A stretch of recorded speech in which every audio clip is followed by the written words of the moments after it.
Ok, vamos a ver, como introducción, es importante recordar, ¿verdad?, que el desarrollo del lenguaje y todo lo que conlleva el lenguaje es parte fundamental, ¿verdad?, del neurodesarrollo de los niños. Y a veces tal vez podemos pasar, digamos, por alto un problema de pronunciación, un problema de comprensión o expresión, pero vean que las intervenciones que podamos realizar en estos niños, pues podrían minimizar, ¿verdad?, cualquier dificultad que este niño pueda tener más adelante, tanto a nivel académico como social.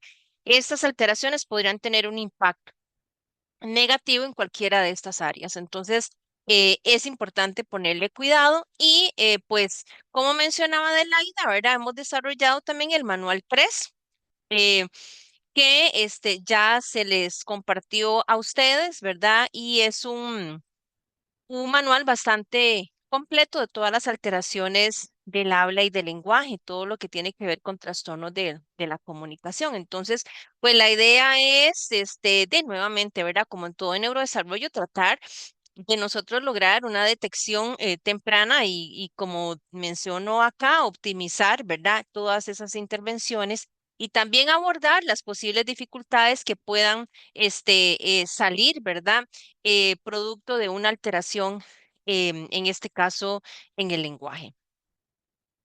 Vamos a poner un casito de un niño de 4 años y 6 meses quien acude en compañía de sus padres a la consulta en el EVAIS, debido a que tanto a la familia como en el centro educativo se les dificulta comprender lo que habla. El niño se frustra cuando intenta comunicarse y además reportan que es muy inquieto y disperso. Entonces es un niño que ya está en un materno, y estoy partiendo acá desde el momento, ¿verdad? Como para hacer todo ese recorrido desde el momento en que llega a Levi's, ¿verdad? Y están manifestando estas dificultades. Entonces, como les menciono acá, este chiquito está ya asistiendo a preescolar. Como antecedentes, tenemos que es un producto en la gesta 2, partos 2, abortos 0, tuvo un control prenatal adecuado.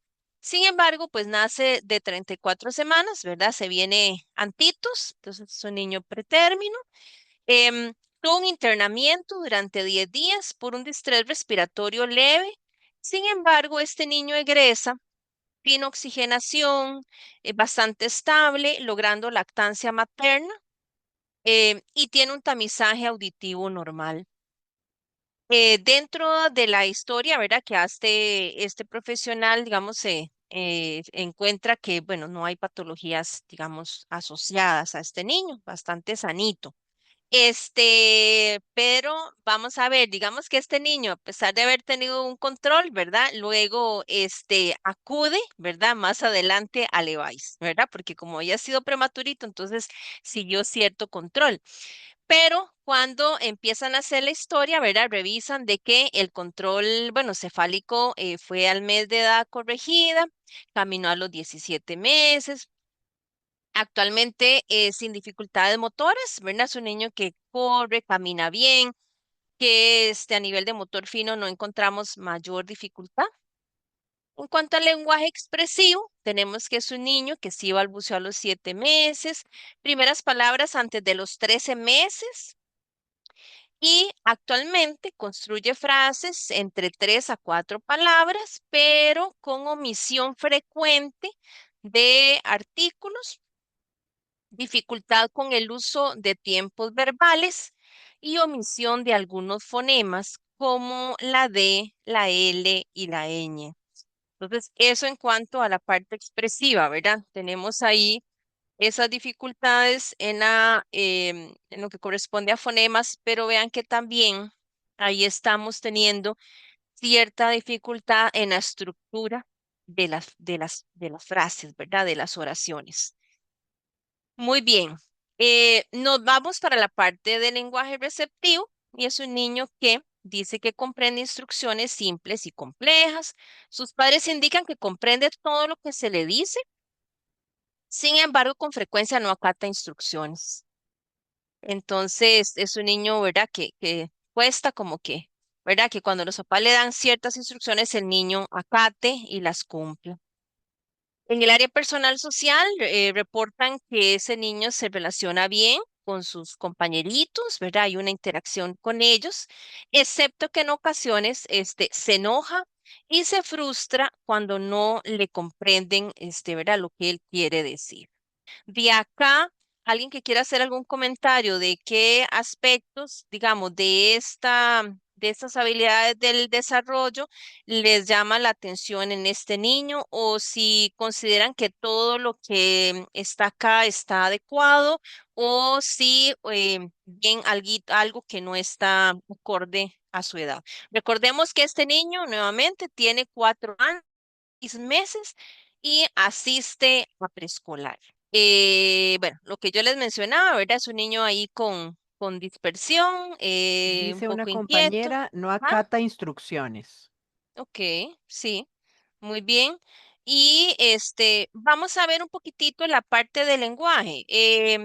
Obviamente que es un proceso, o sea, la idea es hacer una práctica, ¿verdad? O sea, como les digo, no se trata de evaluar a nadie, es todos estamos aprendiendo y la idea es hacer una práctica porque a veces hay cosas que no son tan fáciles, ¿verdad? Y otras menos fáciles y más fáciles. Muy bien. Entonces acá yo les pongo un cuadrito para ubicarnos, porque de ahí yo aquí les pongo, bueno, vamos a ver, tiene dificultad con la pronunciación de la D, la L, Tengo la otras, ñ. Rosalind.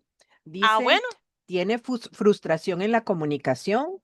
ok. Asumo que problemas en la interacción social, no tiene habla fluida y es disperso. Ujú, perfecto, muy bien.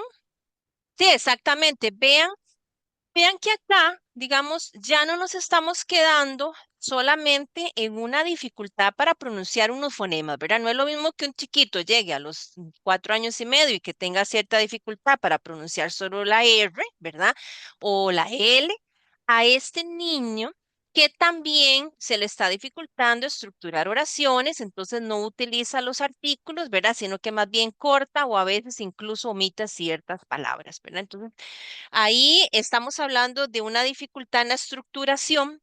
Cuando hablamos de la fluidez, bueno, vamos a ver, en la terminología que nosotros utilizamos, la fluidez, ¿verdad? Podría confundirnos hacia la tartamudez, ¿verdad? En este caso, si hay una dificultad en la producción de fonemas, no se está reportando que se quede pegado, ¿verdad? Para hablar. Pero sí, efectivamente, pues obviamente que la dificultad en la estructuración y la dificultad en la producción de fonemas, pues podría alterar esa fluidez, ¿verdad? Pero no lo confundamos, digamos, ya con el otro trastorno de la fluidez, ¿verdad? Que tiene que ver con el tartamudeo. ¿Ok? Y obviamente que si bien este chiquito se está llevando, pues en general bien con los niños, pero su dificultad de comunicación sí le está generando ciertas dificultades. Ok, entonces, para ver, Adelaide, usted levantó la mano. Ajá, tengo más. Dice, omite artículos, balbuceo tardío. Es un niño que pareciera tener un retardo en el desarrollo del lenguaje, dice área de salud de Pavas, y alguien más agrega. Sí comprende instrucciones, pero tiene problemas en la expresión. Ujú, ujú, perfecto, muy bien. Sí, todo lo que han mencionado es válido, ¿verdad? Eh, Vamos a ver un poquitito acá para orientarnos en este niño. Si nosotros recordamos que este niño tiene 4 años y 6 meses, ¿verdad? Entonces yo digo, bueno, ok, pero entonces estos fonemas, ¿cómo estamos? ¿Cómo está esa construcción, ¿verdad? De frases, ¿estaré bien? ¿Está dentro de lo normal o no está dentro del rango? Entonces, dentro del manual, nosotros hemos incluido algunas de estas tablas, como esta que ven acá, en donde para el niño de 48 a 60 meses, ¿verdad? O sea, de 4 años en adelante, vean que en la parte receptiva, yo esperaría que este niño comprenda conceptos como igual, diferente. Son cositas que ustedes pueden utilizar durante la consulta, ¿verdad? Rápida y preguntarle a la mamá. Vean que en la parte expresiva ya esperaríamos que a esta edad utilice gramática más madura, cercana a la de la persona adulta, ¿verdad? Entonces ya aquí podríamos estar viendo que la gramática de este niño, ¿verdad? O sea, todo lo que es el uso de artículos no está bien, ¿verdad? En este niño construye narrativa sofisticada y uso complejo de la gramática. Pues aquí tenemos un poquitito, ¿verdad? Ya de dificultad. Pareciera que este niño, por lo que la familia reporta, no tenemos como una, o por lo menos mi percepción es que no tiene dificultad en la recepción o en la comprensión, ¿verdad? Nuevamente, si alguno en el transcurso de la presentación ven alguna otra cosa, pues vamos comentándolo. Y vean que acá, en cuanto a la producción de fonemas, dice acá que utilizan normalmente correctamente los fonemas F, V en el 50% de las veces, pero vean que los fonemas como la P, la B, la C, la D, ya estos fonemas, ¿verdad? El niño debiera ya de dominarlos y con unión de dos letritas, ¿verdad? En el 90% de las veces, ¿verdad? Aquí tenemos ciertos fallos, por ejemplo, la D, ¿verdad? Que está fallando.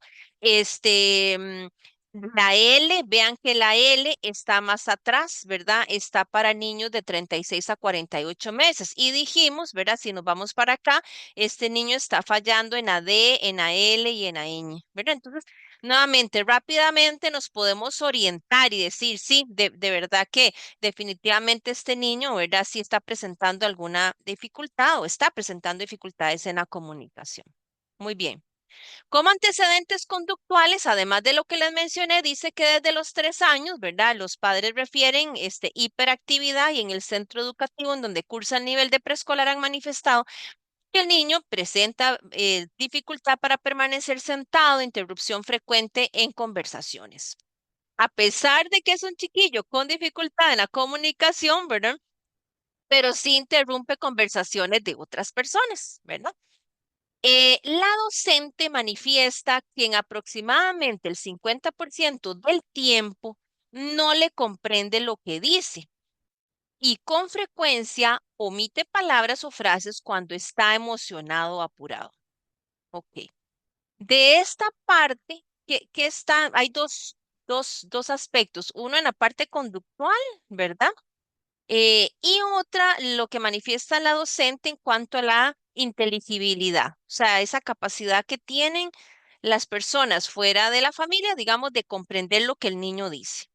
¿Cómo ven ustedes esa parte de conductual y la parte de inteligibilidad? ¿Lo ven bien? ¿Cómo lo ven?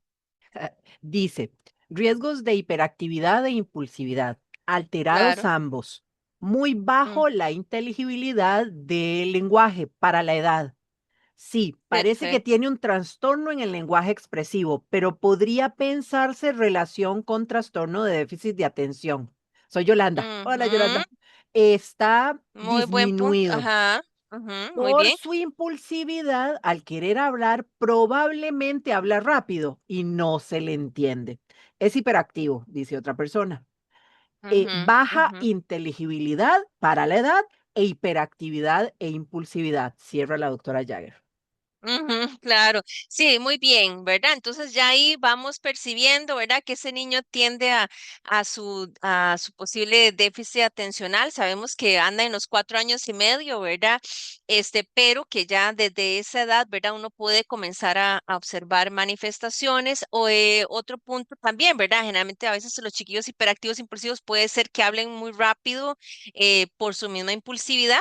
Nada más que hay que tener en cuenta que acá, ¿verdad? Tenemos dos aspectos, no solamente la dificultad en pronunciación, ¿verdad? Sino que también es esa elaboración, estructuración de las frases, ¿verdad? Que omite algunas palabras y omite algunos artículos. Y efectivamente la inteligibilidad está baja. Entonces, ahorita vamos a ver un poquito más de ese antecedente, de esa inteligibilidad. A nivel familiar, padre de 50 años sano, con antecedentes de hiperactividad e inatención y labora como ingeniero civil. Madre de 45 años, sana, sin dificultades en sus estudios y labora como docente. Tiene una hermanita de 7 años, cursa primaria, excelente comportamiento y rendimiento académico. Y la hermanita no tiene antecedentes de dificultad en la comunicación. Pues aquí estamos viendo, ¿verdad? En realidad, digamos, el antecedente familiar ahí llamativo sería el del papá. Em, ¿qué le llamaría la atención del papá? digamos, en lo que dice ahí, que tiene antecedentes de hiperactividad e inatención y labora como ingeniero civil. Ahí también yo diría, bueno, obviamente que dice ahí que hay un antecedente de hiperactividad e inatención. No sabemos si el papá tomó medicación, ¿verdad? No, sí llama la atención que a pesar de eso, a pesar de esa dificultad que tuvo, sí logra, ¿verdad?, graduarse de ingeniero civil. Y mamá es docente y la hermana tiene un nivel académico adecuado.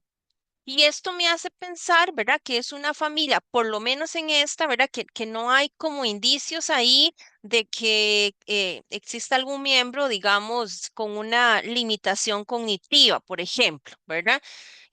Pues podemos tener un niño con características de limitación cognitiva de nuevo, ¿verdad? O fuera de, ¿verdad?, de ese antecedente familiar, pero aquí, ¿verdad? Es algo que si bien tal vez yo no estoy considerando en este niño, pero ya por lo menos también nos ayuda, ¿verdad? A ir, bueno, diciendo, ok, bueno, no hay un antecedente aquí de discapacidad cognitiva, ¿verdad? Que tal vez nos haga pensar que este niño tenga dificultad.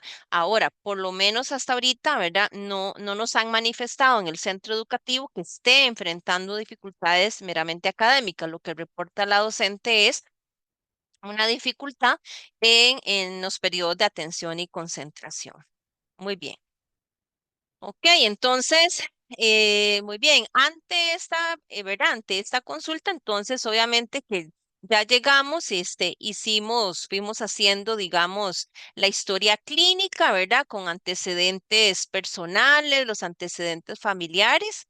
Acá, pues sí, ¿verdad? Es importante indagar siempre, si viene un niño con retraso en el lenguaje, obviamente que hacer esa indagación. Si también acá no solamente ver que haya una limitación cognitiva a nivel de familia, sino que también es importante los antecedentes de problemas de aprendizaje, ¿verdad? Pérdida de audición o sordera, deprivación social, autismo, ¿verdad? Pues son algunas otras alteraciones que podríamos indagar ahí. Tiene un TANU, ¿verdad? Confirmar y realizar el examen físico completo, ¿verdad? Y pues acá, obviamente que nada más, pues, estar seguros de que, ¿verdad? De que es un niño que neurológicamente está bien, ¿verdad? Rara vez tenemos, ¿verdad? Pero creo que en otras ocasiones les he mencionado, incluso, por ejemplo, el retraso en el lenguaje en niños con distrofias musculares, ¿verdad? Pero ya ahí tendríamos un retraso en el área motora o un deterioro progresivo, sobre todo ya a esa edad, ¿verdad? Pero pues sí, digamos, en el de hospital de niños tuve la experiencia, ¿verdad? De ver un par de niños que solo los habían referido, ¿verdad? Por retraso en el lenguaje y resulta que, ¿verdad? Ya a la hora de explorar, pues eran niños con una distrofia muscular, pero bueno, esos son como las excepciones, ¿verdad?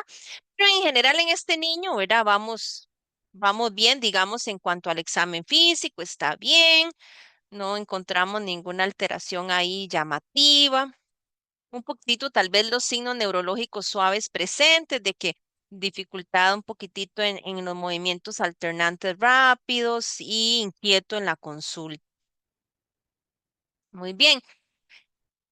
Entonces, a nivel de Levi's, nosotros nuevamente a nivel de los protocolos tenemos, sabiendo que a nivel de Levi's el tiempo es corto, ¿verdad? Entonces, recordar que para los niños menores de 6 años, lo que se va a hacer es aplicación del pretest de Denver 2, ¿verdad? Es el pretest. Y acá sí podemos, en todos los niveles de salud, podemos valorar la inteligibilidad del habla haciendo preguntas, ¿verdad?, a la familia, si le entienden completamente, mayoritariamente inteligible, si se le comprende con esfuerzo. Frecuentemente no se comprende o raramente o nunca se comprende, ¿verdad? Eso podríamos utilizarlo, ¿verdad? Para darnos una idea. Y vean que acá, que nuevamente, ¿verdad? Bueno, acá en el lado derecho yo les coloco lo que uno esperaría para la edad del niño, ¿verdad? Entonces, a los 18 meses yo esperaría que el 25% se le comprenda, a los 2 años el 50% de lo que habla, 3 años 75 y 4 años 100. Y este niño tiene 4 años y 6 meses, ¿verdad? Entonces, lo que dijeron o expresaron las compañeras tiene razón. De ese 50% para la docente, ¿verdad? Es muy bajo, ¿verdad? O sea, realmente hay dificultad para la comprensión de lo que de lo que el niño está diciendo, ¿verdad? Entonces, ahí sí en este niño corroboramos, ¿verdad? De que ya esperaríamos que se le comprenda al 100%. Entonces ya, ¿verdad? Nos vamos orientando, ¿verdad? A que sí efectivamente tiene esas dificultades. Muy bien, ¿qué otros hallazgos encontramos ahí en el EVAIS? Bueno, resulta que en el pretest de Denver tenía, sí sale anormal en las habilidades de comunicación, inteligibilidad, el 70% para familiares, y 50% para docentes. ¿Verdad? Vean que generalmente, ¿verdad? Y eso ustedes posiblemente lo han vivido en sus consultas, que es más frecuente, ¿verdad? O pues por convivir diariamente con los niños es usual de que los papás comprendan más, ¿verdad? Que otras personas. Entonces también al momento de hacer la historia clínica o estamos nosotros ante el niño, tomar en cuenta esos dos parámetros, ¿verdad? Porque puede hacer que la mamá diga, no, yo le comprendo todo, ¿verdad? Pero es que es la mamá, ¿verdad? Que ha generado ya esa capacidad de comprenderle. Y tal vez llegan a la consulta de uno y uno dice, pero es que yo no le entiendo, ¿verdad? Entonces, es importante eso, ¿verdad? Tomar en cuenta ambos aspectos. Y luego, entonces, nosotros también dentro del manual, si detectamos esta dificultad con el BEMBET y la inteligibilidad, el profesional podría verificar la presencia de algunos signos de alarma, ¿verdad? O sea, como ampliar un poquitito, ¿verdad? Además del pretest, y entonces incluimos estas tablitas, ¿verdad? Pues que van ahí desde los 6 meses hasta los 5 años, hasta los 6 años. Entonces, son algunos signos, nuevamente, vean que es poquito, que tenemos aquí, digamos, para los 48 a 60 meses que está el rango de este niñito. Dice aquí, no logra una conversación cercana a la de la persona adulta, ¿verdad? No logra contar historias o dar explicaciones. Digamos que este chiquito lo que le cuesta es estas dos, ¿verdad? Que se le dificulta una conversación, porque, ¿verdad? Hace enredillos a la hora de hablar y no se entiende bien y se le dificulta contar historias, ¿verdad? Este niño no presenta tartamudeo. Y cuando nos vamos acá a la parte receptiva, ¿verdad? Dice aquí, no comprende em, conceptos como igual, diferente, grande, pequeño, no lo marqué porque este niño sí comprende, ¿verdad? Aquí son signos de alerta, ¿verdad? Entonces, este niño, nuevamente, en la parte receptiva estamos bien y acá en la parte expresiva es donde tiene dificultad, ¿ok? Dicen que si esa tabla de signos de alerta también la podemos usar en el EVAIS. Sí, ahorita estamos en el EVAIS, digamos, ahorita ni siquiera hemos llegado a la consulta del riesgo del desarrollo, era de ese chiquillo, llegó al EVAIS, entonces en la descripción del manual de nosotros colocamos que para el médico del EVAIS tiene que pasar el pretest de Denver, en resumen, bueno, la historia clínica, todo lo que ya hicimos, la inteligibilidad, si es una dificultad de articulación de fonemas, y pueden verificar con la tablita esta que está dentro de la, sí, si tienen tiempito, ¿verdad? Vean que son muy poquitas preguntas, ¿verdad? Para cada edad, entonces nos orienta. Entonces, y una vez que hemos hecho esto, ¿verdad? Como dijeron ustedes, nos estamos orientando, ¿verdad? Yo diría, aquí vean que yo todavía aquí yo no estoy poniendo un diagnóstico, tal vez estoy más como abordando la parte de, digamos, de intervenciones, ¿verdad? Sabemos que este niño, ¿verdad? Tiene, se orienta hacia un déficit atencional y a dos dificultades a nivel de comunicación.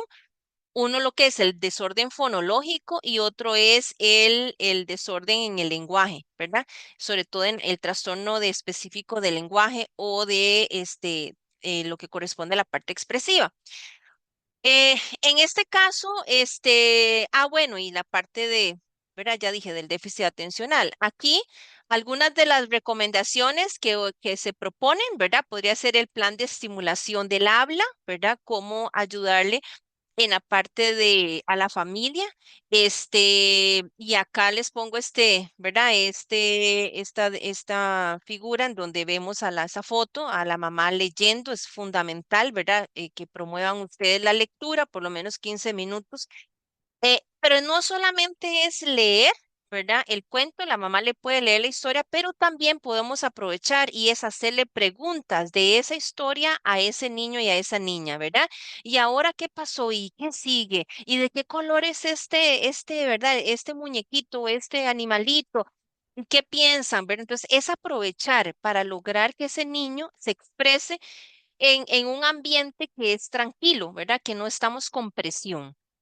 Recomendaciones obviamente de crianza positiva y para eso aquí, ¿verdad? No es el tema de hoy meramente, pero aquí podemos, digamos, ustedes se pueden ir al otro manual, que es el manual de comportamiento, de problemas de comportamiento, y ahí hemos incluido también diferentes plancitos de crianza positiva, ¿verdad? Cómo respetar a ese niño, el manejo, ¿verdad? De esa hiperactividad, de esa impulsividad es importante desde esta edad, ¿verdad?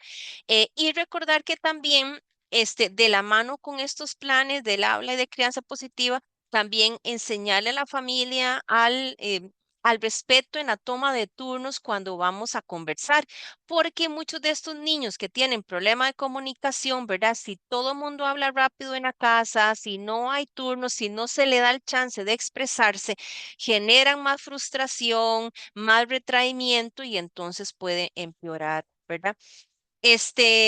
Veamos un momentito este video, que son algunas recomendaciones sencillas para mejorar la parte de fluidez, de la pronunciación, más bien de dificultades con los fonemas.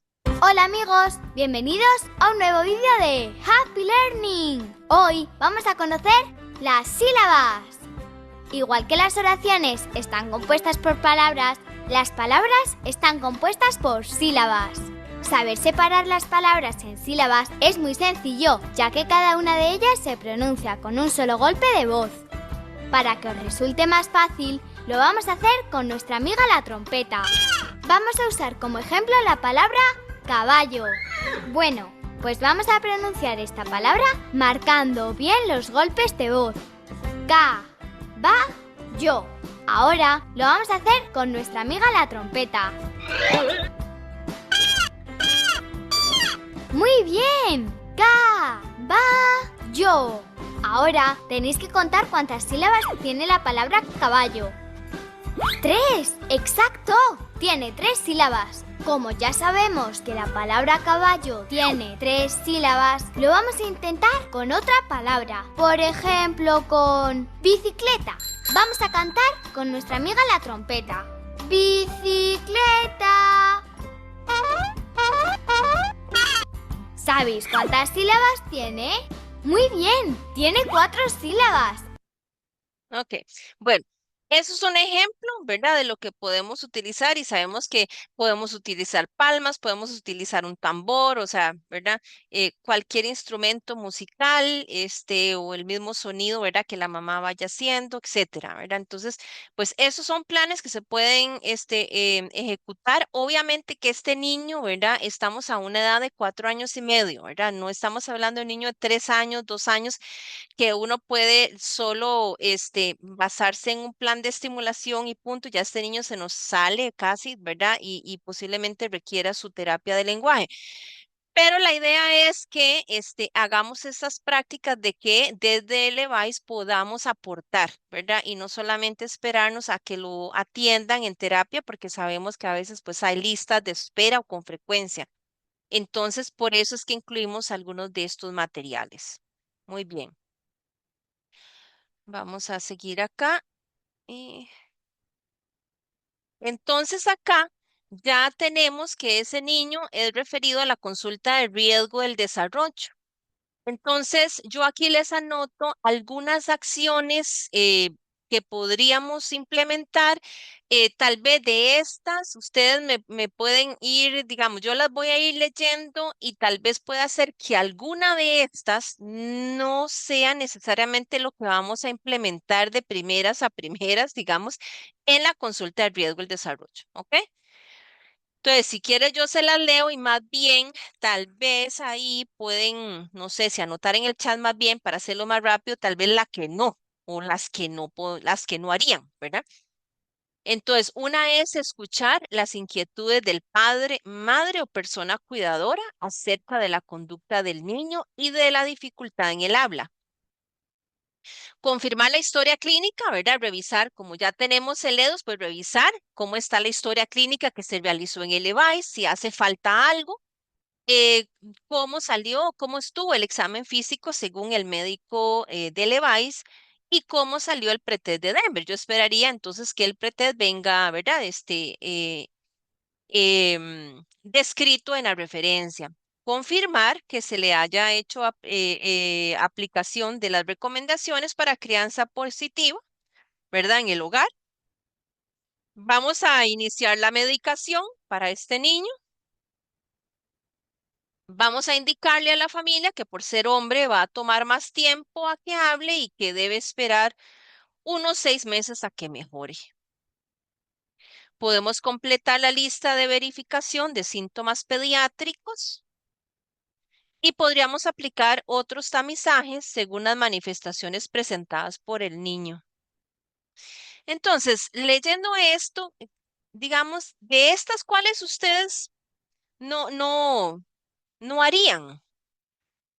Pueden poner una, pueden poner dos, tres y las vamos viendo. O tal vez que alguno, digamos, levante la mano y diga, bueno, en realidad yo no haría esto y qué sé yo.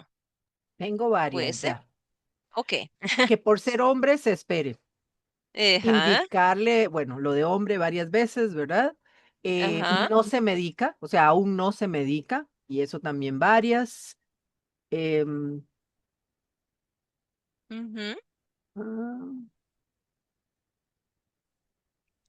la mayoría esas dos, muchas veces la mayoría esas dos ok, son las que mencionan ok. más. Sí, Y no decirle que es normal, obviamente asociado que es varón, pero no decirle en que es normal. sí, exacto. Vamos a ver, sí, efectivamente la medicación, ¿verdad? Habría que primero valorar la parte de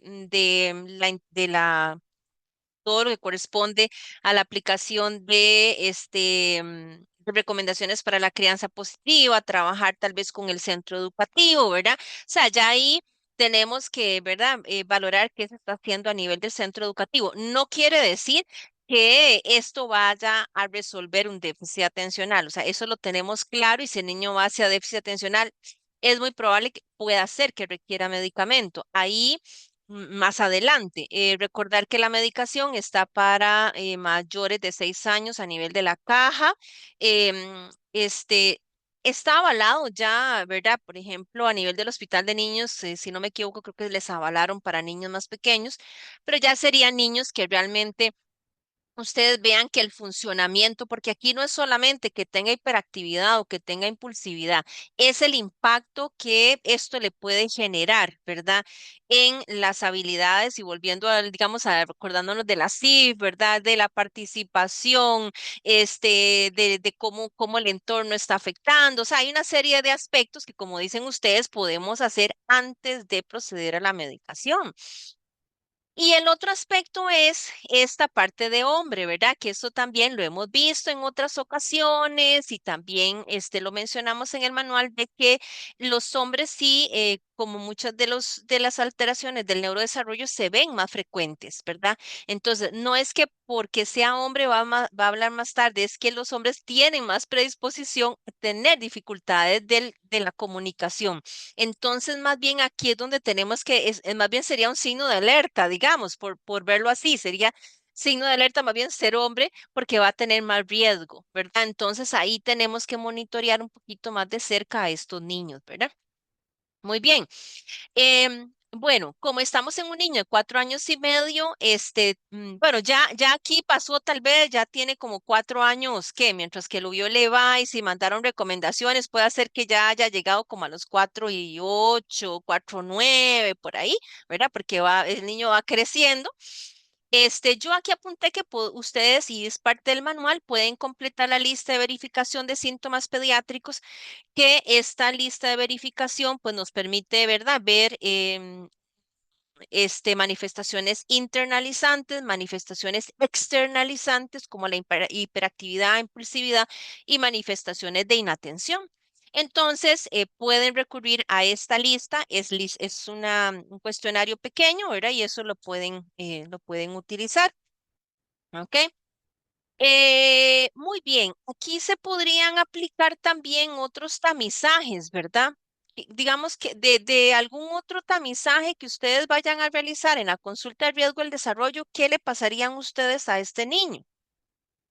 Porque viene con pretest de Denver, ¿verdad? Venía con el pretest de Denver, con la historia clínica, venía con bueno, el porcentaje ahí de inteligibilidad y en los signos de alerta. ¿Cuál pruebita ustedes podrían pasar ahí en la consulta de riesgo?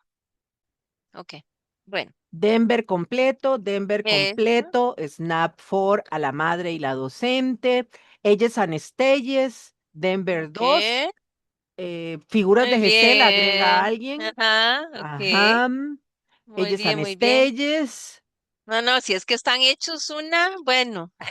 si sospecho TEA Kazak, Exacto, sí, sí, sí, todo eso, ¿verdad? Vamos a ver eso. aquí entonces, exacto. Entonces, muy bien, ahí yo puse entonces, siguiendo el manual, ¿verdad? El Denver 2. Bueno, ustedes pueden otra vez valorar un poquitito la inteligibilidad, ¿verdad? Nada más ahí, uno en la consulta conversa con el niño, ¿verdad? Ver si ha habido cierta mejoría con las recomendaciones que se les dio en el EVAIS, porque acuérdense que ya han pasado algunos meses, ¿verdad? Entonces, se pasa el Denver 2 completo, ¿verdad? Y acá, acuérdense en que también tenemos el test articular del lenguaje preescolar.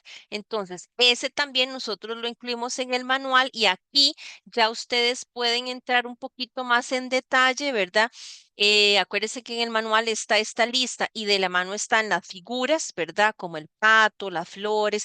Y acá, recuerden que nos permite obtener también un puntaje que nos va a decir si ese niño está sin riesgo, son riesgo intermedio, limítrofe o si está o tiene, ¿verdad? Mucho riesgo para el trastorno articular. Entonces, estos son como complementarios, ¿verdad? Que le permite a ustedes, ¿verdad? Pues si este niño no está recibiendo todavía en el centro educativo terapia del lenguaje, pues ustedes pueden, agregar las recomendaciones, ¿verdad? Con base en lo que ustedes están viendo aquí. Alguien mencionó, creo que se leyes en Stelles, aquí lo tengo. En el caso de nuestro manual, para que ustedes, ¿verdad? Tengan como esa orientación, nosotros lo que pusimos es que acá, ¿verdad? Se puede utilizar, ¿verdad? Dice evaluar el área del lenguaje con el cuestionario de ellos Stages y al realizar el Denver 2 completo se evidencia el retraso en el lenguaje. Entonces, nuevamente, ¿verdad? Solo que en el Denver esté todo bien y este niño ha mejorado de manera muy considerable, pues no lo necesitan, pero sí recordar, ¿verdad? Que entonces también, pues aquí nada más se les esta edad del niño. Recuerden que tiene un puntaje, ¿verdad? Que cada pregunta tiene este puntaje 10, 5, ¿verdad? Es que no lo estoy viendo ahí, 5 y 0, si no me equivoco.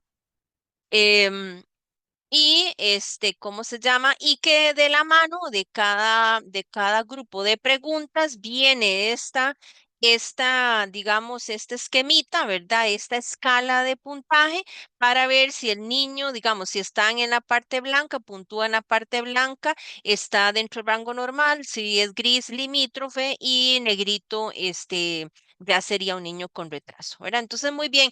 Entonces, está muy bien lo que ustedes mencionaron, más o menos esto es como la orientación, ¿verdad? Y luego, entonces acá yo les puse esto. Bueno, ¿cuál es intervención? Porque ya estamos en la consulta de riesgo, ¿verdad? Entonces ya viene de EVA, ya llegó aquí. ¿Cuál es este? Ah, bueno, ahí se me olvidó, sí, tienen razón. Aquí, bueno, pasamos la lista de síntomas pediátricos, podríamos acercarnos a usar el SNAP. Recuerden que el SNAP, podría ser que nos arroje algunos falsos ahí en este niño que tiene 4 años, no ha llegado a 5, pero bueno, se puede utilizar. También está el Vanderbilt, que pero también es, igual uno podría ver si arroja ciertos datos de déficit atencional. Muy bien. Entonces, si acá estamos en la consulta de riesgo, pues yo puse ahí o hice propuesta también con base en manual, continuar con un plan de estimulación. Ustedes revisan la edad de ese niño, también ver cómo estamos en la parte conductual, referencia al centro educativo si no tiene, ¿verdad? El apoyo en este momento. Puse ahí referencia a la consulta de pediatría al desarrollo, no siempre y otras acciones. Entonces, ahí esas dos se las dejo como para ver si ustedes se les ocurre alguna otra acción. Respecto a eso, ¿verdad? Si ustedes van a requerir que este niño vaya a la consulta de pediatría o no, ¿verdad? Y si hay alguna otra intervención que ustedes, digamos, pudieran aplicar acá. Entonces, tal vez hay un par de respuestitas, tal vez. El doctor Murillo, área de salud de Atenas, dice, creo que sería importante evaluar la audición del niño. Ujú, muy bien. Sí, podemos retomar esa parte, ¿verdad? Tenía un Dice la tamizaje de al compañera, nacer. confirma, enviar al MEP y mantenerlo en evaluación para valorar sospecha. Aquí nada más déjeme hacer un paréntesis. Nosotros Ajá. no vamos a valorar déficit hasta después de los 5 años. Entonces, dejárselos en la lista no funcionaría. Si lo vieron a los 4 años y medio, lo dan de alta y le dicen a mamá. Si ves más problemas y la maestra manda referencia, me lo vuelve a traer, no pasa nada, por el EVAIS. Pero no se los dejen en carruseles 6 meses con ustedes. Si es un poquito menos, claro que sí, pero no. Recuerden que nuestra intervención en la consulta de riesgo es resolvemos, evaluamos, referimos, cerramos el caso. Entonces, valoren esto porque tenemos que maximizar el uso en el proceso. Entonces, valoren esta parte antes de dejarse al chiquillo un rato Mm, allí. Sí, como les dice Rosalind, siguen con los planes de estimulación y el seguimiento les calza con la edad, pues perfecto, ya lo podemos unir. Esas son las dos comentarios. Y dice mantenerlo en el centro educativo para que le puedan dar seguimiento. ujú, ujú, muy bien. Sí, en nuestro, digamos, en los manuales hemos puesto algunas, digamos, de cuáles casos, digamos, de estos chiquitos con dificultades podrían ser referidos, digamos, ya propiamente a pediatría, ¿verdad? Que sería el niño o niña que presenta más de dos áreas del desarrollo comprometido. Entonces ya este niño, además de su dificultad, ¿verdad? En la parte de comunicación, resulta que está incrementando su problema, ¿verdad? A nivel ya sea académico o que este niño, por ejemplo, sí está incrementando sus problemas conductuales a pesar de los planes de intervención, ¿verdad? Obviamente que retroceso en habilidades del desarrollo o alteración al examen físico, ¿verdad? Ya es, o sea, pues no es el caso de nuestro niño, pero es, digamos, es como lo que está establecido en un niño que también asocia problemas de comunicación. Obviamente que si tiene el MCHAT o cuestionarios de CASAC, sugestivos de TEA, obviamente, ¿verdad? No es nuestro caso. Y abajo, retraso en la comunicación asociado a problemas de comportamiento, ¿verdad? Nuevamente, si ese niño que además de su dificultad en la comunicación, ese déficit atencional está siendo muy comprometedor en el, ¿verdad? A nivel de la casa o a nivel del centro educativo, pues lo pueden referir, sino como dice Adelaide, ustedes podrían canalizar la parte del comportamiento, ¿verdad? Y hacia el centro educativo y monitorear, ¿verdad? O sea, de que puedan volver a regresar si el niño, digamos, mantiene dificultades, ¿verdad? También, y ahí sería importante, vamos a ver, conversar con la familia, ¿verdad? Porque sabemos que la persistencia o cronificación de un problema, digamos, del lenguaje podría llevar, ¿verdad?, a secuelas mayores. No es lo mismo un niño, digamos, si este niño solo tuviera problemas en la producción, en los fonemas, es más sencillo, ¿verdad? Recuerden que ese niño también está teniendo dificultad en la estructuración, entonces uno esperaría que con terapia de lenguaje, ¿verdad? En ese caso, en el centro educativo, pues vaya a mejorar y además de las recomendaciones para la familia, ¿verdad?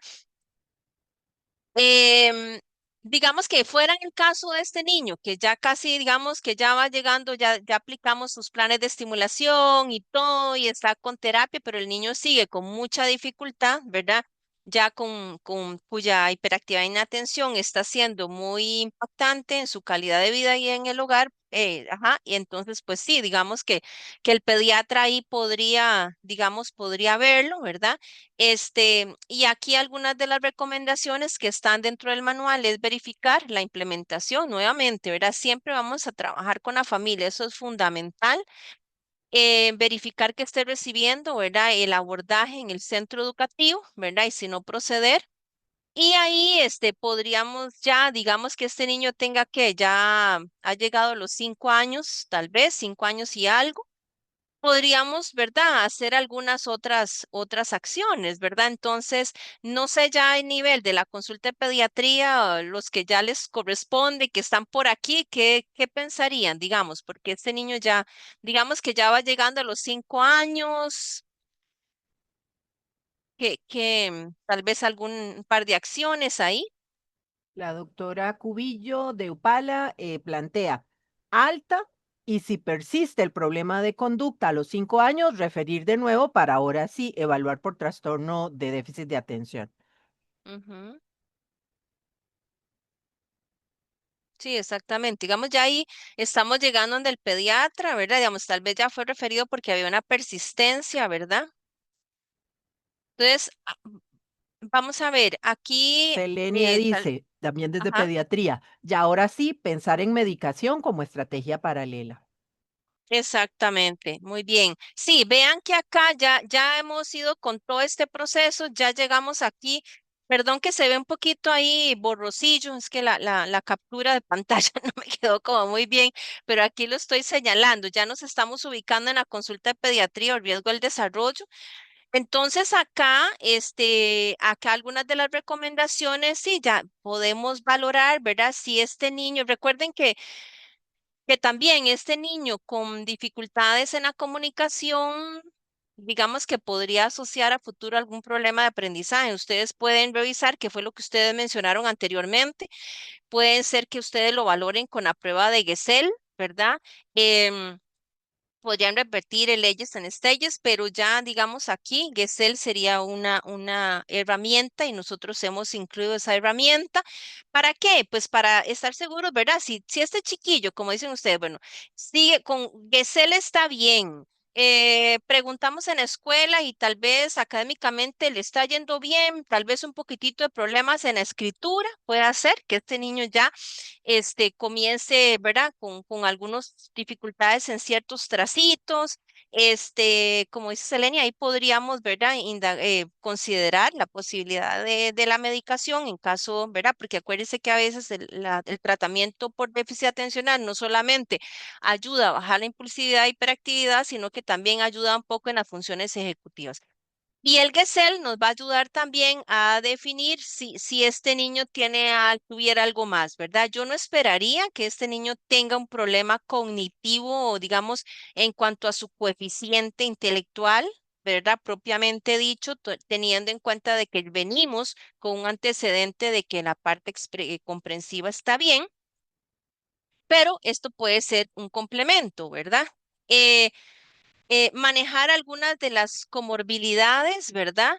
Em, ¿Qué comorbilidades podría asociar este chiquito? Tomando en cuenta, ¿verdad? Que ha persistido su dificultad en la comunicación. Antes de eso, algunos aportes de intervenciones que se pueden Ok, hacer. perfecto. Ajá. Manejo conductual con psicología y programa de parentalidad para la familia. Y creo que Ujú, también es importante valorar el área de la autoestima, porque a veces pronunciar mal ciertos fonemas puede hacer que los otros niños los ridiculicen y que se vuelva introvertido por vergüenza a hablar o por la mala ujú, pronunciación. Y al generar esto, pues va a estar afectada la autoestima. También jugar, trabalenguas, puede ayudar a mejorar la pronunciación y el control de la lengua al hablar. Ahora sí, creo ujú. que ya en relación a los diagnósticos que estás planteando, señalan, puede asociar Bueno, trastorno de aprendizaje, dislexia, o puede exacto. asociar con problemas auditivos. Ujú. Sí, y lo que decía justamente Adelaida, en parte, digamos, tal vez de la morbilidad que yo pensaba también es relacionado con esa parte de baja autoestima, no como una patología, pero sí como algo, ¿verdad?, que puede afectar al niño, ¿verdad? Entonces, vean acá, digamos, pues dentro del planteamiento, ¿verdad? Podría ser que este niño tenga su déficit atencional.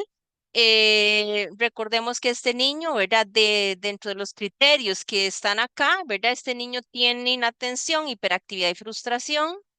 ¿Verdad? Pues ahí podemos corroborar, ¿verdad? Como ustedes lo hacen siempre, ¿verdad? Si mandamos el SNAP a la ya a la escuela, em, recomendar, ¿verdad? Las intervenciones, pues, apoyo a nivel de la escuela y a nivel del hogar. El trastorno fonológico, ¿verdad? Que sabemos que este niño tiene dificultad en la pronunciación de fonemas, una comprensión, se cuesta, ¿verdad? La comprensión perdón, la dificultad en la pronunciación de fonemas y que él comprende adecuadamente, ¿verdad? Y pues aquí las recomendaciones que hemos dado. Y el trastorno del lenguaje, o conocido como el TEL, ¿verdad? Nosotros, hay diferentes, digamos, versiones, porque está lo del DSM-5, está, ¿verdad? El CE-11, pero acá es un vocabulario reducido, expresión verbal limitada y comprensión adecuada. ¿Verdad? En el caso de nuestro niño tenemos el lenguaje expresivo reducido, la comprensión es funcional, es adecuada, ¿verdad? Y una relación social preservada, ¿verdad? Recordemos que podría haber, el otro es el trastorno de comunicación social, ¿verdad? Que también les cuesta, pero ahí hay otras, ¿verdad? Ya ahí hay más compromiso en la parte, digamos, social o de literalidad, ¿verdad? Otros aspectos.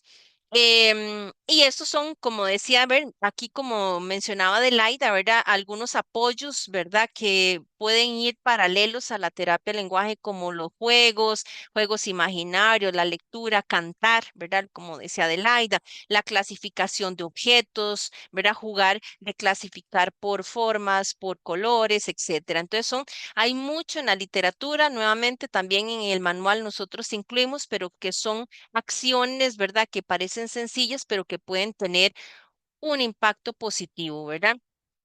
Y en el caso, digamos, de niños, eh, que llegan ya a la edad escolar, ¿verdad? Este chiquito, esperemos, ¿verdad? Que ya tal vez a los 6 años este niño vaya con todo el apoyo, vaya mejorando. Pero sí, yo quise como también, a ver, pensando a futuro, ¿verdad? ¿Qué cosas también tenemos que vigilar con la familia? No necesariamente es que va a seguir en consulta cada 3 meses con ustedes, pero podemos, ¿verdad? Trabajar con la familia y decirle, bueno, mire, tiene que fijarse esto, esto y esto, ¿verdad? Entonces, como mencionaron ustedes, el problema de aprendizaje, ¿verdad? Entonces, recordar que un niño con problemas fonológicos o también del lenguaje puede asociar, ¿verdad? Problemas en la escritura, problemas en la lectura. Entonces, también estar pendientes del problema de aprendizaje, la baja autoestima, como mencionaba Adelaida, ansiedad y depresión en algunos niños, ¿verdad? Que digamos que tal vez llegan a adolescencia o han pasado todo este proceso, ¿verdad? Y han tenido toda esa frustración y baja autoestima. El estigma social, ¿verdad? Recordar que a veces el niño que tartamudea o el niño con problemas de comunicación o el déficit atencional lo estigmatizamos, lo catalogamos, ¿verdad? Como, qué sé yo, el niño tontito o el niño problemático en el aula, ¿verdad? Y entonces generamos este estigma y genera mayor problemas en autoestima, ¿verdad? El impacto en las relaciones sociales, obviamente, ¿verdad? Al tener dificultad con la comunicación y dificultades cognitivas, pero acá me refiero a dificultades relacionadas con funciones ejecutivas, ¿verdad? Y no necesariamente con un coeficiente de inteligencia bajo, sino que es aquel niño que pueda tener dificultades, ¿verdad? En planeación, en ejecución, en control de impulsos, ¿verdad? Y acá finalmente, bueno, me quedan 2 diapositivas y después algún otro comentario que quieran hacer. Me encontré este cuadrito, yo creo que resume muy, muy bonito, digamos, cómo interactúan, ¿verdad? Las diferentes, digamos, complejidades que este niño, las diferentes, digamos, dificultades que pueda tener. Entonces, vean que acá, por ejemplo, está el déficit atencional y como lo hemos venido viendo, era el riesgo de problemas de aprendizaje con deficiencia cognitiva, pero en estas áreas funcionales, ¿verdad? No en el coeficiente como tal, ¿ok? Y aquí podemos tener niños con problemas de lectura, escritura y cálculo. En el caso de nuestro niño, al tener problemas de comunicación, nuevamente podría asociar a futuro lectura y escritura como problemas.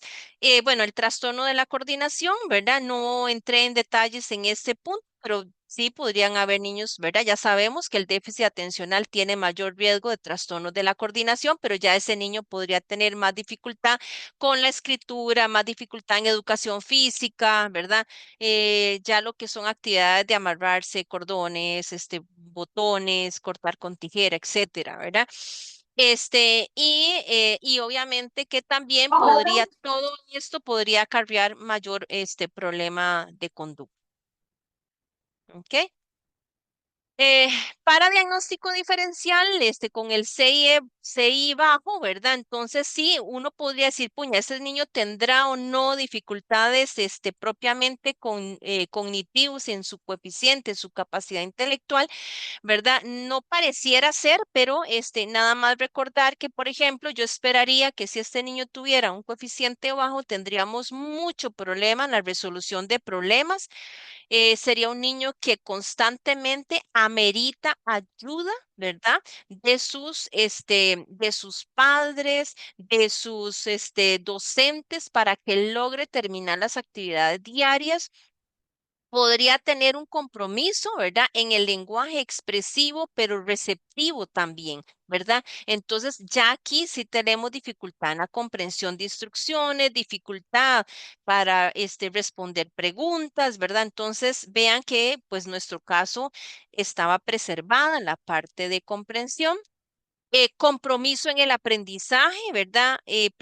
Dificultades académicas a pesar de intervenciones educativas, ¿verdad? Es un niño que a pesar de que ya la escuela aplica sus adecuaciones curriculares o incluso adecuación significativa y el niño sigue con importantes dificultades, ya ahí tendríamos que también considerar, ¿verdad? Si ese niño amerita, ¿verdad? Ya una evaluación pues más completa ya en cuanto al aspecto psicométrico, ¿verdad? Em, Compromiso en autonomía, ¿verdad? Que aquí ya también, además de ayuda para sus tareas, necesita mucha supervisión para que este niño logre finalizar las tareas de la vida diaria, ¿verdad? Tanto académicas como de la vida diaria. Entonces, vean que acá sí ya hay un poco más de compromiso, ¿verdad? A nivel, digamos, cognitivo y esto pues sí es importante, un diagnóstico diferencial, como les digo, no es el caso de nuestro niño, pero se los traía, ¿verdad? Porque a veces uno se queda con duda, ¿verdad? ¿Y este niño tendrá o no un coeficiente bajo, no? Obviamente que ya ustedes han hecho test de Gesell, ¿verdad? Y eso nos ayuda enormemente, ¿verdad? Por lo menos para orientarnos. Muy bien. Les voy a leer finalmente este mensajito y luego si hay algún comentario, ¿verdad? O más, o si Adelaida o alguno de los compañeros quiere agregar algo más. Dice acá que el abordaje de las alteraciones del neurodesarrollo, ¿verdad? Requieren que los profesionales de salud no solo contemos con conocimiento clínico actualizado, ¿verdad? Que es obvio, sino que también desarrollemos progresivamente destrezas específicas. Y para ello, todas estas, ¿verdad? Estas actividades y los manuales, ¿verdad? Que se han ido generando, ¿verdad? Nos puede ayudar a ir, ¿verdad? Generando esa experiencia, el expertise en valorar a los niños. La sensibilidad frente al impacto funcional, ¿verdad? Que esto puede llevar en el niño, y en el aspecto emocional, ¿verdad? Del niño y su entorno y una actitud de empatía activa. Obviamente que fortalecer esa interacción, ¿verdad? Y cooperación entre nosotros, entre la familia y los profesionales de los centros educativos es muy importante, ¿verdad? Para el trabajo integral y sostenido a través del tiempo. Y bueno, esa es la presentación. no quise entrar en detalle en la parte farmacológica, ¿verdad? Pero era más o menos como para hacer un ejercicio como por ver por todo ese camino, ¿verdad? Que hemos ido, digamos, plasmando en los diferentes manuales que ustedes, ¿verdad? Con los que cuentan.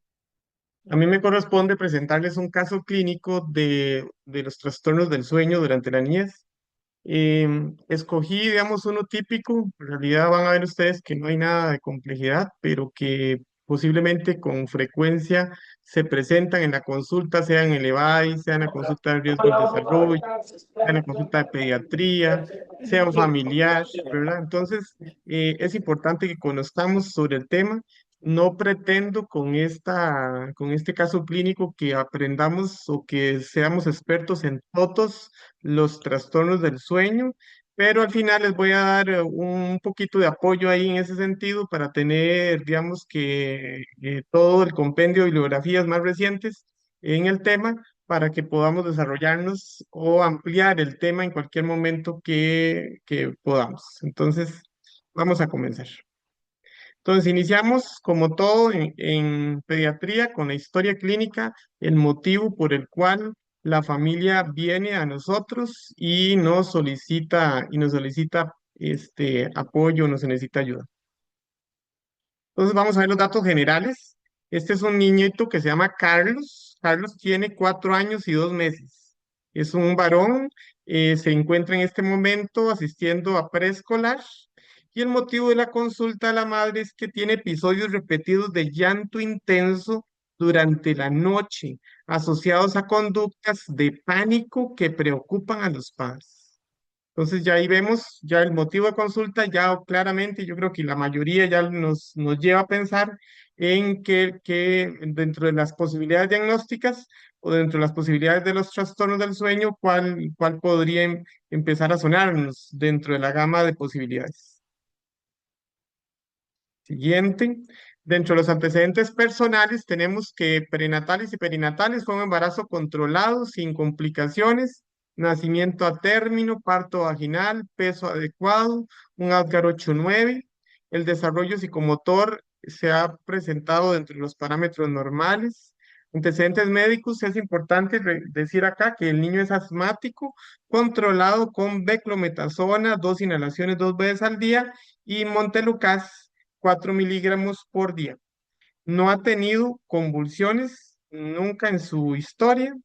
En cuanto a los medicamentos actuales, pues repetimos, está utilizando Montelukast y beclometasona. En cuanto a vacunación, el esquema completo para su edad.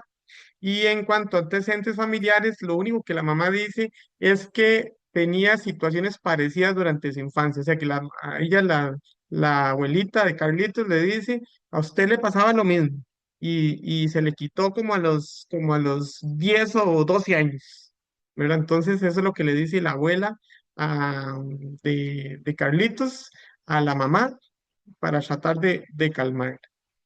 Están haciendo, y esto tal vez para Robert y Rosalind, que por ejemplo en Atenas estaban comentando que uno de los efectos secundarios del Montelukast son justamente los trastornos del sueño y los problemas de ansiedad. Inclusive si también se documentan alucinaciones, por lo que habría que considerar este punto muy a fondo. Robert y Rosalind, por si quieren referirse a eso. Sí, Agrega. y no Ujú. solamente en eso, sino que también en la hiperactividad, impulsividad. Me ha pasado con niños con TEA, por ejemplo, o con diagnóstico de déficit atencional, que se me ponen pero rematados con el Montelukast también, ¿verdad? Entonces, para tomar en cuenta, lo que pasa es que ahí yo pues converso con ese caso con el, ¿verdad? Con la familia, porque hay que balancear, ¿verdad? En ese momento dependiendo de la sintomatología respiratoria, ¿verdad? De balancear, ¿verdad? Beneficios y contras, porque dice, el niño está inestable, pues a veces requiere el medicamento, pero sí como que la familia tenga presente, ¿verdad? Que puede durante el periodo que está usando el medicamento incrementar problemas del sueño y problemas de conducta. Varios plantean que a veces parecen terrores nocturnos, también pesadillas, entonces que es parte de lo que todos tendríamos que tener consciente de que podría estar asociado al medicamento en el caso de los niños con estas situaciones de morbilidad. Me parece muy importante ese comentario porque, bueno, precisamente yo lo puse en la historia clínica adrede para que se hiciera ese recordatorio. Montelukast es un medicamento que actualmente es de la lista oficial de medicamentos, ¿verdad? Se utiliza en niños desde los 6 meses en adelante que tienen condiciones, digamos, específicas, particularmente asma, pero en muchos casos y también a nivel privado se ha abusado del mismo. Entonces uno ve con cierta regularidad niños y niñas que toman Montelukast por 15 días, por una semana. He visto yo que a alguien se le ocurrió, que le escuchó apretado el pecho, o inclusive un niño con una bronquiolitis, y a alguien se le ocurre mandarle Montelukast. Entonces, tener eso presente, sí, claramente Montelukast tiene inclusive una alerta por la FDA, generando esa alerta a los prescriptores del medicamento para que por lo menos si lo van a recetar, den las recomendaciones a la familia de que puede tener efectos psiquiátricos, ¿verdad? No solamente trastornos del comportamiento, ¿verdad? Irritabilidad, mal manejo de emociones, etcétera, que ocurren particularmente casi que muy cercano al momento en que se inicia el medicamento. Se ha descrito que inclusive el niño suspende el medicamento y los síntomas podrían perdurar unos días o una semana más después de que haya dejado de usar el medicamento. Entonces es importante tenerlo presente. En la revisión con respecto a trastornos del sueño, el Montelukast sobre todo se asocia a pesadillas más que a terrores nocturnos, pero es importante dentro del diagnóstico diferencial, como vemos, como claramente estaría en este caso, Carlos, tenerlo muy presente. Y si es importante, si el niño realmente lo está ocupando, si el niño realmente está controlado porque definitivamente tiene que usar Montelukast y no vemos una causa-efecto del momento en que se inicia el Montelukast con respecto a la aparición de los problemas conductuales o los trastornos del sueño, pues tal vez no habría una indicación clara para suspenderlo. Más, si nosotros vemos una asociación directa, sí tendríamos que valorar esa posibilidad conversando con el pediatra, un neumólogo, la persona que indicó el medicamento, o también valorando si el medicamento tuvo una indicación clara. Como les digo, hay muchas veces el medicamento se mandó por cualquier otra cosa y en realidad no es porque tuviera una indicación real del uso de ese medicamento como tal. Entonces, para tenerlo presente. Bueno, vamos a ver si funciona. Ya me funcionó a mí, pero no sé si va a funcionar ahora ya en público. Vamos a escuchar a la mamá de Carlos, a ver si la pueden escuchar ustedes. Carlos se sienta en la cama, llora intensamente, grita, parece asustado, y presenta sudoración y taquicardia. Inician aproximadamente 1 a 2 horas después de haberse dormido.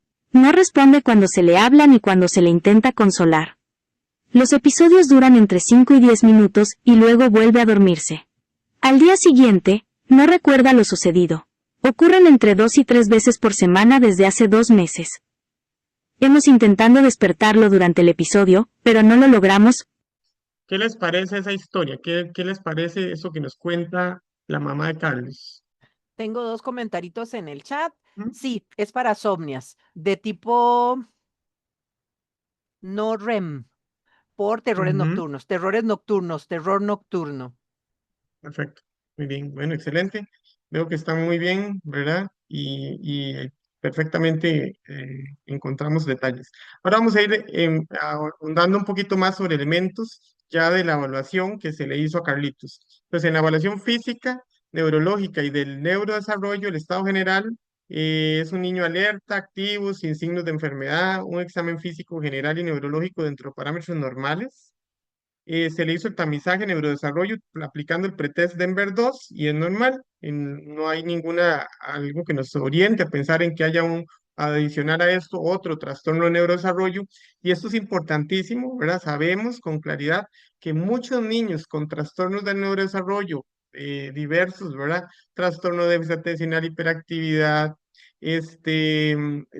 trastorno del espectro autista o trastornos de origen psiquiátrico, niños con ansiedad, niños con depresión, pueden tener trastornos del sueño y estar también, por supuesto, tener asociados los terrores nocturnos. Eh, el peso y la talla son adecuados para su edad. Entonces vemos que por lo menos clínicamente es un niño que es sano, un niño de 4 años sano, que hace 2 meses viene presentando este evento.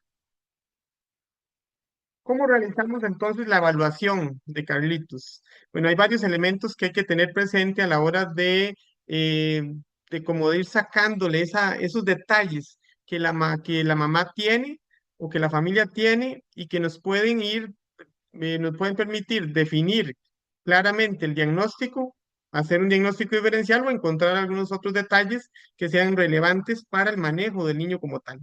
La naturaleza específica de los movimientos o comportamientos, o sea, si el niño cuando se despierta tiene movimientos rítmicos, por ejemplo, mueve una mano, mueve un pie solamente y se despierta o se ve como que estuviera despierto en ese momento, o son movimientos variables. Eso es importante, sobre todo porque recordemos que existe la posibilidad que un niño tenga crisis convulsivas durante el sueño y que una manera de diferenciarlas es precisamente esto. Cuando nosotros podemos ver ahora con los celulares, los papás pueden inclusive a veces grabar al niño. No sé si vieron el niño que estaba ahí en el video anterior, que era el niño que estaba llorando, brincando, ¿verdad? Que no podía ser, los papás trataban de atenderlo y el niño no atendía, no lo reconocía inclusive, ¿verdad?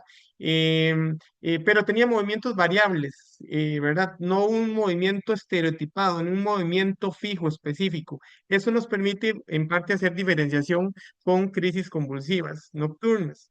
El momento de aparición durante la noche, esto es muy importante, es un evento que ocurre al inicio del sueño, de las primeras 1 o 2 horas después de dormirse el niño, o es un evento que ocurre en otro momento de la noche, después de que el niño ya se ha dormido profundamente, o es en el momento en que vemos que ya el niño está como en el sueño REM, en donde inclusive ha tenido despertares rápidos y se vuelve a dormir y luego entra en un episodio. Muchas veces los papás, bueno, claramente puede ser que ellos no sepan o no puedan reconocer algunos detalles de estos que les estoy hablando, pero sí por lo menos decir en qué momentos desde que inicia el sueño es que ocurren los eventos, porque particularmente para las parasomnias es muy específico, digamos, el momento en que ocurren, ¿verdad? Y eso nos permite hacer la diferenciación entre los mismos. Es conocido, y ustedes lo acaban de decir, que los niños este tipo de eventos, donde el niño presenta un despertar abrupto, movimientos variables, llanto y algo muy importante, efectos muy típicos, ¿verdad? Donde la mamá describe que estaba taquicárdico, sudoroso, o sea, que hay reacciones de su cuerpo que se manifiestan adicionales al simplemente despertar, ¿verdad? Eso conlleva o nos permite apoyarnos en este proceso de diagnóstico. En cuanto a lo que es la duración y la frecuencia de los episodios, eso es importante. Estos episodios usualmente son cortos, ¿verdad? Uno esperaría que el niño pueda son eventos que pueden durar 5 o 20 minutos máximo. Eventos muy cortos, demasiado cortos, de minutos, pues nos harían pensar en otras cosas, o eventos excesivamente prolongados, pues también tendría que llamarnos la atención. Y con respecto a la frecuencia también, usualmente los terrores nocturnos se presentan una vez durante la noche, no se presentan usualmente varias veces. Vean que ya aquí vamos descifrando que hay ciertos elementos clínicos que nos hacen pensar en algo más. Tal vez no podamos ponerle el nombre a ese más. ¿Qué será?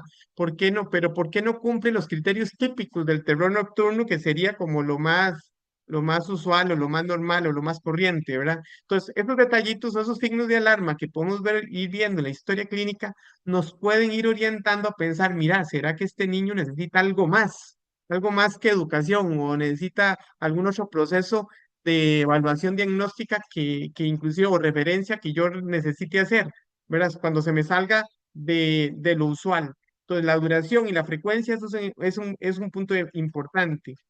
El recuerdo del evento es típico, ¿verdad? Porque claramente hace la diferenciación entre una pesadilla y un terror nocturno. O sea, el niño con la pesadilla, como la pesadilla se da la fase REM del sueño, el niño se despierta y recuerda y cuenta a los papás lo que estaba soñando. ¿verdad? O lo que provocó todo el evento, ¿verdad? Que puede ser muy intenso durante la noche. En el caso del niño con un terror nocturno, ese niño se vuelve a dormir después de que ocurre el evento y al día siguiente no sabe qué pasó. Los papás o sea, no logran descifrar qué fue lo que sucedió. Eso a veces genera para esta condición un poco más de estrés o un poco más de miedo a los papás, porque para los papás una pesadilla, digamos que es como más claro. Un terror nocturno no es tan sencillo entenderlo. Igual a ver si los ojos están abiertos o cerrados durante el evento, si el evento ha causado lesiones al niño o a otros. Esto está importante sobre todo para ver la intensidad, la severidad del cuadro. Pues no es lo mismo el niño que se despierta, grita y llora en la noche, pero lo contenemos ahí en el ámbito familiar, a un niño que se mueve, camina, baja gradas, se trata de tirar por una ventana, porque hay trastornos del sueño, por ejemplo, el sonambulismo que puede conllevar a accidentes graves que inclusive han llevado a la muerte a algunos niños. Entonces, pues eso es importante pues tenerlo en consideración desde el punto de vista de nuestro proceso diagnóstico. El patrón de sueño, vigilia, esos son elementos que van a irnos dando esa información que necesitamos después para poder dar la educación adecuada y particular a la familia del niño. Entonces, horarios habituales de acostarse y levantarse. Es lo mismo los días entre semana o los fines de semana, o hay un cambio brusco en digamos, en la rutina del niño. Si el niño hace siestas o no hace siestas, depende de la edad del niño, puede ser normal o no, ¿verdad? La calidad percibida del sueño, si los papás ven que él duerme bien o que no, que el niño no duerme bien, es útil preguntar sobre el horario durante los episodios que no hay, en donde no hay restricciones, por ejemplo, en vacaciones, donde todo puede cambiar, ¿verdad? Para determinar el ritmo circadiano endógeno, ver cómo es realmente ese tipo de sueño del niño. Y otro de los elementos importantes que debemos de considerar son los síntomas diurnos, preguntar por fatiga, cefalea matutina, hiperactividad, inatención, irritabilidad, bajo rendimiento escolar o cambios de humor. Teniendo presente que claramente un niño que tiene con frecuencia alteraciones del sueño, va a tener repercusiones en estos puntos, ¿verdad? Y eso también nos orienta o nos ayuda a definir la severidad del cuadro, ¿verdad? Eh, Lógicamente, un niño que ya está teniendo problemas conductuales, de rendimiento escolar, de fatiga extrema, y está asociado a trastornos del sueño recurrentes durante varias semanas o meses, posiblemente nosotros deberíamos actuar de otra manera más que educar, ¿verdad? Porque posiblemente el niño requiere un poco más de apoyo en ese sentido. Recuerden en estos puntos que particularmente debemos de buscar qué cosas, qué factores pueden ser provocadores o predisponentes de generar trastornos del sueño en general, ¿verdad? Porque esto aplica para todos, y particularmente para el terror nocturno con más razón. Entonces, importante siempre en los trastornos del sueño, la historia familiar de parasomnias, ¿verdad? En este caso, recuerden que Carlitos tenía una mamá que tenía eventos, digamos, parecidos, decía la abuela, en cuanto a eso. Y la herencia, sobre todo en el terror nocturno, es muy importante. Se habla, de acuerdo a algunos estudios, de hasta un 60% de esta carga genética alrededor de estos trastornos. Entonces, es obligatorio preguntarlo. Igual la epilepsia, claramente, ¿verdad? Si yo tengo familiares de primer grado epilépticos, pues con más razón yo tendría que estar muy al tanto de qué tipo de movimientos, qué tipo de eventos están ocurriendo en la noche para definir si el niño tiene o no alguna otra cosa. Y el síndrome de piernas inquietas, porque también es otra condición que genera fragmentación del sueño y que puede conllevar a alteraciones de este tipo y secundariamente llevar a terrores nocturnos. En el ámbito de la higiene del sueño, ya habíamos hablado de hablar de hábitos irregulares, las siestas tardías, el consumo de algunos estimulantes, ¿verdad? Bebidas carbonatadas, niños que toman café, ese tipo de cosas, ¿verdad? Que podrían conllevar a generar este tipo de situaciones. El ambiente del sueño inadecuado, ¿verdad? Es un ambiente tenso, un ambiente ruidoso, un ambiente inadecuado, con mucha luz, ¿verdad? Y el uso de pantallas antes de dormir, que es un elemento que lamentablemente está muy vigente en nuestra sociedad, ¿verdad? Muchos tenemos televisores en el cuarto y los niños también tienen acceso no solamente al televisor, sino muchas veces también al celular y a otras cosas. Es importante tener presente si el niño ha tenido fiebre en los últimos días. La fiebre particularmente puede generar una alteración en las fases del sueño. Recordemos que los terrores nocturnos se presentan en la primera fase del sueño, particularmente en la fase 3 en realidad, que son las primeras 2 horas, donde el niño entra en sueño profundo. Cuando un niño tiene alguna circunstancia, como por ejemplo fiebre, esta fase del sueño, la fase 3 se puede prolongar más allá de lo normal. Y esto podría conllevar a que se desencadenen terrores nocturnos bajo esa lógica. Y claramente, y ya lo habíamos hablado, los medicamentos estimulantes para manejo del trastorno de déficit atencional y hiperactividad, los inhibidores de la recaptación de serotonina, algunos antihistamínicos, antidepresivos, sedantes y el montelukast que hablamos, como parte de los medicamentos que de una u otra forma pueden ayudar o pueden generar trastornos del sueño y particularmente terrores nocturnos. En general, vamos a hablar de que cualquier cosa que fragmente el sueño del niño puede llevar a producir terrores nocturnos o cualquier cosa que altere la fase 3 del sueño. También pueden haber condiciones médicas o neurológicas coexistentes, como yo les decía, dentro de el screening de la evaluación, dentro de la historia clínica, tenemos que estar al tanto de si existen rasgos de otros trastornos del neurodesarrollo, enfermedades crónicas, en este caso Carlitos tenía asma, anemia, reflujo gastroesofágico, dolor, epilepsia, malformaciones craneofaciales, obesidad, que pueden conllevar alteraciones que conlleven claramente a alguna alteración, alguna fragmentación del sueño y que eso pueda ser la causa de que el niño esté teniendo terrores nocturnos.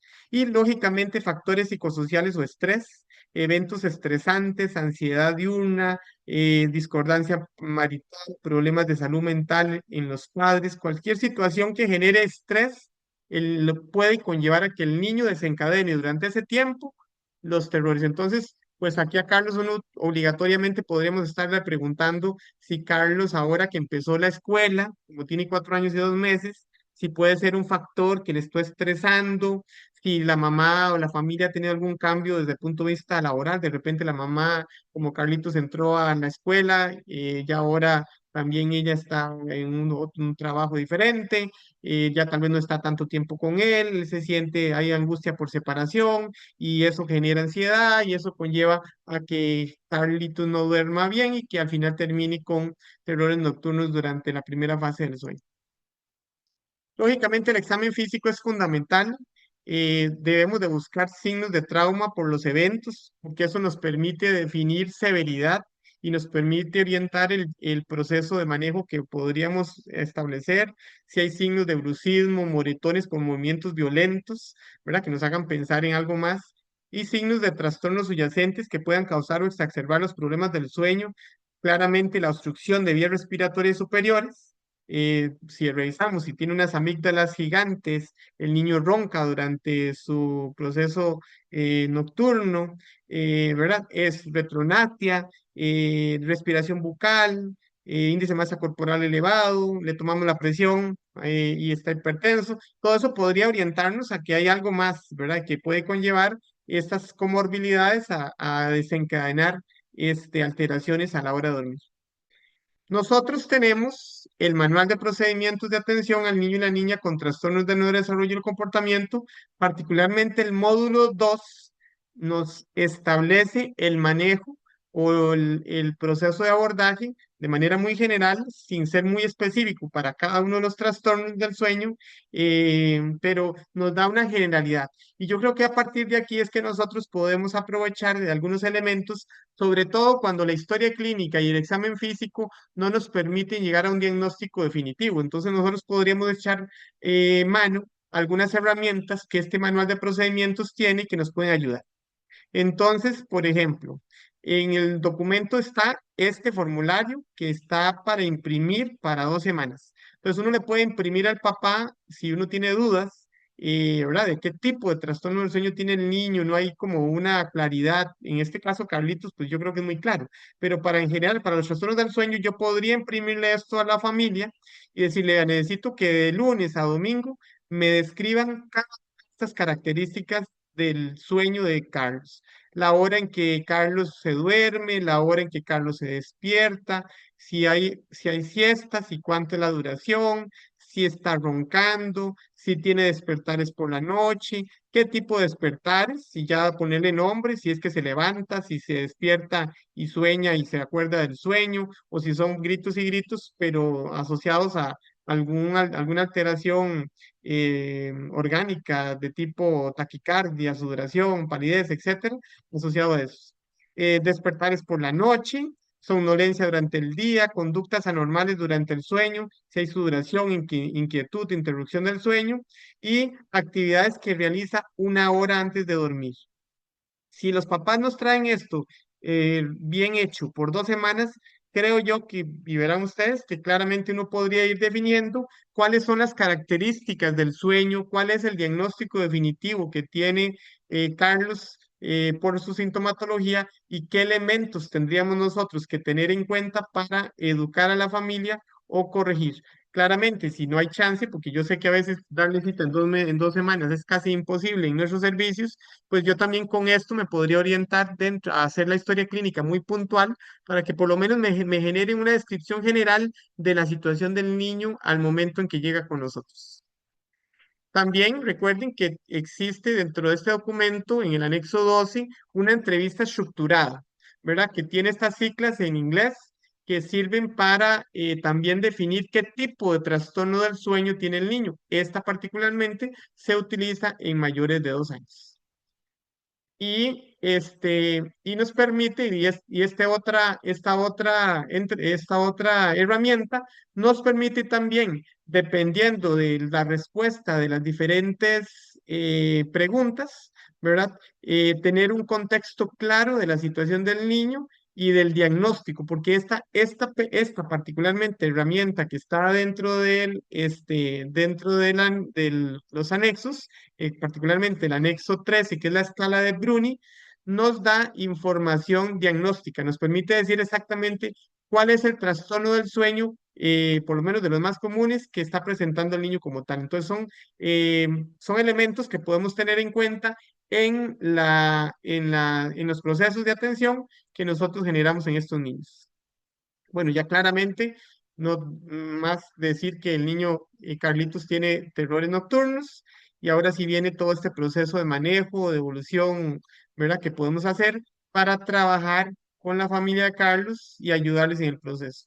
Creo que el elemento más importante es darles tranquilidad, ¿verdad? Darles tranquilidad, decirles que los trastornos, los terrores nocturnos son eventos muy frecuentes entre niños de 4 a 12 años, usualmente desaparecen en la adolescencia que, como les decía, que tienen una carga genética importante, que aparecen en los primeros momentos del sueño, en las primeras 1 o 2 horas, que usualmente son eventos únicos y que están asociados a sintomatología. El niño no se va a acordar de lo que sucedió y obviamente pueden ser de todas las noches y que se exacerban o empeoran ante ciertas situaciones, estrés, ansiedad, miedo, fatiga o alteraciones de otro tipo. Obviamente, si yo he hecho una historia clínica y un examen físico adecuados utilizando algunas herramientas de las que acabo de enseñarles, podríamos estar logrando identificar causas y resolver causas. Y con eso estaríamos apoyando a la desaparición de los terrores nocturnos. Y obviamente aquí, y esto es fundamental, tener muy claro cuáles son las recomendaciones de higiene del sueño que nosotros debemos darle a la familia para que pueda vencer este problema, porque la mayoría de los trastornos del sueño se logran mejorar cuando el niño cambia su patrón de sueño y tiene higiene. Y obviamente en algunos casos, tal vez no en todos, pero en algunos casos, sobre todo cuando la severidad es mayor o la frecuencia hay mucha recurrencia, pero hay mucha angustia en la familia, utilizar los despertares programados pueden ser útiles para el mismo. Veamos algunos elementos. En higiene del sueño, ¿qué cosas podríamos hablar nosotros para trabajar? Realice una rutina antes de dormir con actividades tranquilas que pueden incluir lectura de un cuento y masajes. No permita que el niño o niña vea televisión antes de acostarse, al menos por una hora, para que pueda estar más tranquilo. Todo esto está en unos cuadritos que uno podría imprimir o dárselo a la familia de el manual del módulo 2. Establezca un horario para dormir. Trate de mantener una hora constante para acostar a su niño o niña y para levantarlo o levantarla. No debe haber más de una hora de diferencia de un día a otro. Evite siestas prolongadas después de las 3 de la tarde. Evite actividades de alta energía como juegos bruscos y actividades estimulantes como mirar televisión o videojuegos justo antes de ir a la cama. No acueste a su hijo o hija con hambre, brinde una merienda liviana antes de acostarse, evite comidas pesadas al menos 2 horas antes de dormir, evite el consumo de café, bebidas carbonatadas, chocolate y té, asegúrese que el niño o niña realice actividades al aire libre, de ser posible todos los días. Si las noches son muy frías o calientes, asegúrese de crear las condiciones para ayudarle al niño o niña a regular la temperatura de la habitación y contar con ropa de dormir adecuadas. No use la habitación donde el niño o niña duerme como un lugar de castigo. Mantenga el televisor y la computadora fuera del dormitorio. Para iniciar el sueño es recomendable que el niño o niña esté en la calma y no en la cama, perdón, y no en los brazos. O sea, que el niño aprenda a dormirse sin el apoyo absoluto de sus papás. Bueno, y en el términos de la indicación de despertares programados, ¿cómo se le explica a la familia los despertares programados? Vamos a ver si, igual si tenemos sonido, vamos a escuchar a un médico dando la recomendación de cómo se realizan los despertares programados. Despierte a Carlitos 30 minutos antes del momento en que generalmente experimenta el terror nocturno. Si los episodios son frecuentes, despiértelo 30 minutos antes del primer episodio. Deben despertarlo suave con unas palmaditas y hablarle hasta que abra los ojos. Después de que Carlos se despierte, permítale dormir nuevamente. Luego de 7 días libres de terrores nocturnos, procedan a repetir la rutina día por medio durante al menos un mes. Si en el transcurso de ese periodo, Carlos presenta nuevamente terrores, repetan la rutina desde el inicio. Si luego de un mes Carlos no ha presentado episodios, se pueden suspender los despertares programados. Todo esto que acabo de decirles está en un cuadrito dentro del manejo, del abordaje de los trastornos del sueño, el documento del módulo 2 del manual. Entonces, para que ahí lo tengan presente, textual, pero igual esta presentación la pueden tener y si la quieren estar ahí repasando, no hay ningún problema. Ya con esto estoy terminando. Era un caso clínico, pues, de una situación frecuente, pero vean ustedes que, pues, hay muchas aristas que hay que tener en cuenta a la hora de su abordaje. Con este QR, si lo quieren escanear, van a ir a la aplicación de Notebook del Google, que es una aplicación de inteligencia artificial, donde yo ingresé para la preparación de esta charla, 20 artículos recientes, todos los up-to-date relacionados con problemas del sueño en general, no solamente de terrores nocturnos, sino en general, y varios artículos recientes de revisiones, ¿verdad?, sobre el tema, sobre farmacología, sobre melatonina, que no vamos a hablar de medicamentos acá, pero es que posiblemente hay dudas con respecto a eso. Todo está en este notebook. No sé, vamos a ver si funciona, si pueden ver ustedes lo que yo veo, para que nada más visualicen un poquito. ¿Están viendo la herramienta? Notebook. Vemos trastornos del sueño y archivos PDF en el extremo de la pantalla. Ok, perfecto. Entonces, esto, si ustedes escanean eso o cuando tengan la presentación, hacen clic ahí en la manita, van a ingresar a este sistema. Aquí están, como les digo, archivados los 20 artículos más recientes sobre trastornos del sueño. Ustedes pueden hacerle a la inteligencia artificial cualquier pregunta específica, ella les va a responder en base a los artículos, entonces van a tener pues respuestas bastante certeras. Les recomiendo que vean esto, que a mí por lo menos me gusta muchísimo, que es un mapamento. Vamos a ver si lo pueden ver. El mapa mental les va dando como de cada situación un pedacito de información como para aprender rápido. Entonces, por ejemplo, obviamente el tema es trastornos del sueño en la infancia y como pueden ver acá, ustedes pueden tener prevalencia de impacto, tipos principales de problemas, tipos de trastornos específicos. Por ejemplo, si ustedes quieren ver prevalencia de impacto, nada más enseñan acá y de aquí les genera algunos elementos con respecto a la prevalencia de impacto. Si quieren ver tipos de trastornos específicos, generan acá los tipos de trastornos específicos y para cada uno las características más específicas con respecto al diagnóstico y algunos elementos con respecto al tratamiento que ya están descritos para ese trastorno del sueño. Entonces, les puede servir como una ayuda, ¿verdad? La pueden tener hasta en el celular. Si en algún momento necesitan información sobre trastornos del sueño, les puede servir. Además de que, como les digo, es un experto manual ahí, a cualquier pregunta que tengan, por lo menos se va a basar en los artículos que, como les digo, son recientes y actualizados. Otra cosita que quería que vieran es con respecto a los audios. Cuando a veces uno va a una presa y quiere escuchar algo ahí que esté bien, ¿verdad? Igual pueden utilizar esta herramienta, pueden generar un audio y ahora está en español. Entonces es muy bonito porque es escuchar a dos personas hablando del tema científicamente, utilizando meramente solo la información, en este caso de los 20 artículos que yo agregué. Entonces, por ejemplo, lo veríamos de esta manera. Vamos a ver si carga. Eh, este es, por ejemplo, no lo vamos a poner todo porque dura 9 minutos, pero más o menos ustedes ya lo podrían Bienvenida. escuchar. Hoy, bueno, hoy nos metemos de lleno en un tema fascinante. Esos movimientos y comportamientos un poco raros que pasan durante el sueño, sobre todo en niños y adolescentes.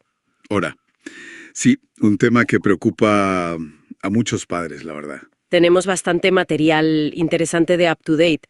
Cubre, pues, desde cómo se evalúan estos trastornos, las parasomnias, el síndrome de piernas inquietas, también las consecuencias de no dormir bien en lo cognitivo, el famoso trastorno de fase de sueño retrasada. Y la Ahí lo tienen para que lo puedan utilizar, aprovechar y dura 9 minutos y les aseguro que si lo escuchan van a tener un panorama bastante general, pero es muy, muy científico con respecto al tema de los trastornos del sueño en la niñez. Muchas gracias.